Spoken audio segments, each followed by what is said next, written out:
Hi there, guys. It's just the Dino Joe Show. Hey, shut up, you damn dinosaur. You can't steal my show. Hi there, it's Timmy Joe, and we're going to be reviewing a graphics card today.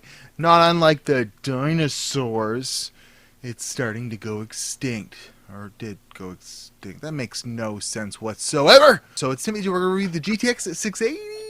See if she's still a worthwhile venture in today's day and age in 2017. Give you some benchmarks, some performance. You can hit the subscribe button, hit the like, the comment, and all that good stuff. But first, let's cue an intro. We're going to talk all about it. Ew!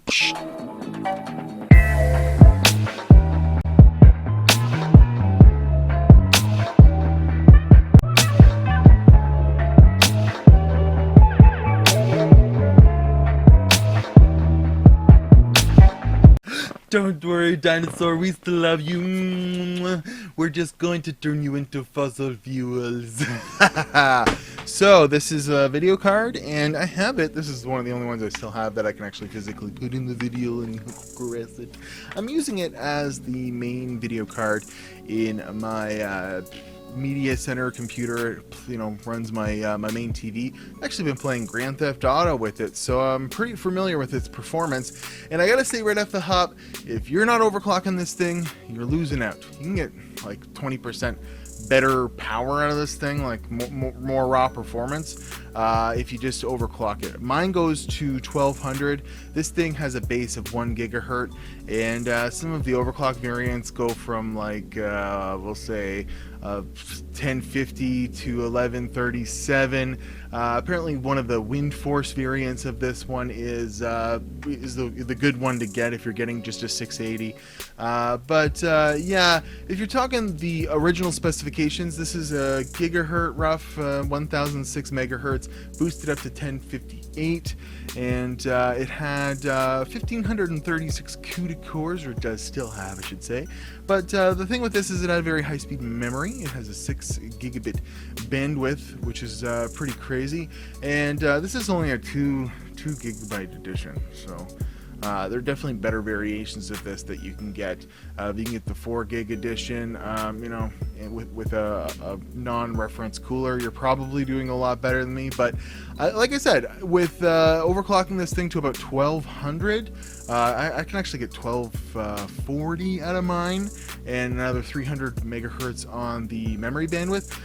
This does really well. It actually increased my Firestrike score on that computer by 500 points, which is a pretty good deal. Now, this is a power hungry sucker, and it is hot. It runs pretty hot. It's got 2 6-pin connectors. It's a blower style, so if you're getting this one specifically, it is loud as all hell once you start overclocking it, because it sounds like a jet engine. But we all know that that's just the way it is with blower style coolers. But this right here is nearing, you know, these day and age, some pretty decent high performance graphics cards. But I gotta say right off the hop that a 1050 Ti blows us out of the water. It really does. If you get a 1050 Ti, you can get better frame rates than this thing can get, bar none. That is just a fact. If you don't believe me, I'll link a hardware unboxed video that they did a comparison between the two, and the 1050 definitely is just, it's a better buy all around, especially considering if you bought this for $500 back in the day used, you're probably still wanting to get 150 bucks for it. Let's say you could pick one up for $100, might be worth your time. We'll say that for the video's sake. But yeah, I kind of like it. I dig it. It's just, you know, right at the cusp of being like still a high performance dealio. But as we'll see tomorrow, 770 you could probably get for the same price.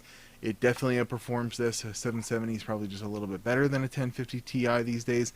And yeah, we'll get to some benchmarks and performance. We'll check out all the video game dealios on this thing, and then we will come back. Keep in mind, all of my benchmarks are done on my Ryzen 7 system with 16 gigabytes of RAM and an SSD, so there is no bottleneck. And yeah, I did all that on that system, and I did not run the games overclocked back then, so this is just a reference out of the box example of the performance, but you can definitely overclock it and get better frame rates than I'm about to show. Cue them up! Wah!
talking about. This is a wonderful graphics card. You should totally buy one.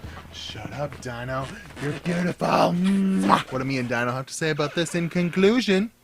She's a hungry power sucker for what it is. Like I say, you can get a 1050 Ti that will be much friendlier on your power bill, doesn't require any external power connections, fit in any use case scenario, and actually outperforms this thing. But if you're into the Kepler nostalgia, this was one of the best cards you could get back in like 2012 for just a little bit, until AMD brought out the 7970 gigahertz edition, but that's a whole other type of story. But and then there was of course the Titan that I don't know, there was a whole bunch of stuff with Kepler that really outshined this quickly. Much like in today's age, they just keep making new graphics cards better and better all the time, but that's good for us, especially considering you can get this type of performance right now for like 150 bucks. You know, plug it into any computer and away you go. That is awesome stuff. But if you're looking to pick up one of these, I wouldn't pay any more than $100 for it. And be aware you need a pretty good power supply, and it is going to eat up some power, but you can overclock it and get just a little bit more out of it, and keep it up to date with some of today's games. It does do fairly well. I've been playing GTA 5 on it, and you know what? Kind of like it. But I'm at WatchTimmyJoe on Instagram and Twitter. I have Amazon associate links below with my Ryzen build. You can click from there and check out Amazon stuff, and it always helps me out. And I hope you hit the subscribe button, the like button if you disliked it. If you don't like my style of videos, then tell me in the comments. Tell me to go myself. But yeah, I gotta go. I'm gonna go take Dino out for a date. See you later, guys.